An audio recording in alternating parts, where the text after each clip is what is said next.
شیعہ مسلمانوں کے وفد کی وزیر اقلیتی امور نواب ملک سے ملاقات۔ مہاراشٹر کے وزیر برائے اقلیتی امور جناب نواب ملک صاحب سے راشٹروادی کانگریس پارٹی ممبئی کے دفتر میں شیعہ وفد نے راشٹروادی کانگریس پارٹی کے سینئر لیڈر ایڈوکیٹ جلال الدین ڈاکٹر شبیب رضوی سید علی اشرف بھائی صاحب کے ہمراہ ملاقات کی۔ اس ملاقات میں رابطہ کار کی صورت میں SNN چینل کے ایڈیٹر ان چیف علی عباس وفا نے مختلف تنظیموں، انجمنوں، اداروں کے سربراہ نیز سیاسی سماجی قیادت کرنے والوں کا ایک 30 سے 35 افراد پر مشتمل شیعہ مسلمانوں کا راشٹروادی کانگریس پارٹی کے دفتر میں ملاقات کے لیے پہنچے۔ اس خصوصی ملاقات کا مقصد حکومت سے اپنے حق کے مطالبات اور حکومت کو یاد دہانی کے لیے وزیر برائے اقلیتی امور جناب نواب ملک سے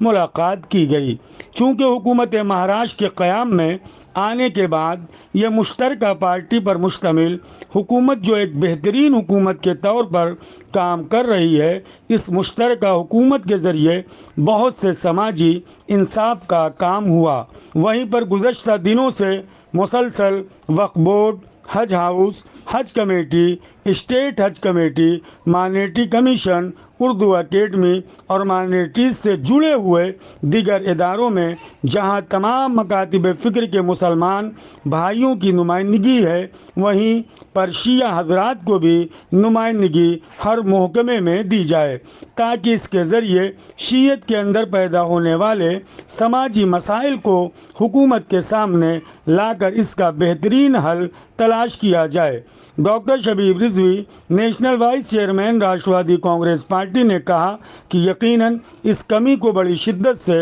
محسوس کیا جا رہا تھا کہ گزشتہ حج کمیٹی سے لے کر دیگر مائنرٹیز کمیشن، اس کے علاوہ اقلیت کے دیگر شعبوں میں ہماری نمائندگی نہیں رہی ہے۔ حالانکہ شیعہ وقف بورڈ میں مولانا ظہیر عباس کی صورت میں ہماری نمائندگی تھی، لیکن اس کی میعاد ختم ہونے کے بعد کہیں پر بھی ہماری کوئی نمائندگی نہیں ہے۔ ایسے میں شیعہ مسلمانوں کے وفد نے جناب نواب ملک صاحب سے پرزور مطالبہ کیا کہ آنے والے دنوں میں چونکہ مہاراشٹر میں کارپوریشن الیکشن بھی ہے، اس سے پہلے اگر اس طرح کی کمیٹیوں میں لوگوں کا انتخاب کیا جائے تو اس کے ذریعے موجودہ حکومت اور پارٹیوں کو اس کا فائدہ یقیناً پہنچے گا، اور ہم اس بات کے لیے اپنے تمام شرکاء کے ذریعے ایڈوکیٹ جلال الدین سید علی اشرف بھائی صاحب اور وزیر برائے اقلیتی امور جناب نواب ملک صاحب کے شکر گزار ہیں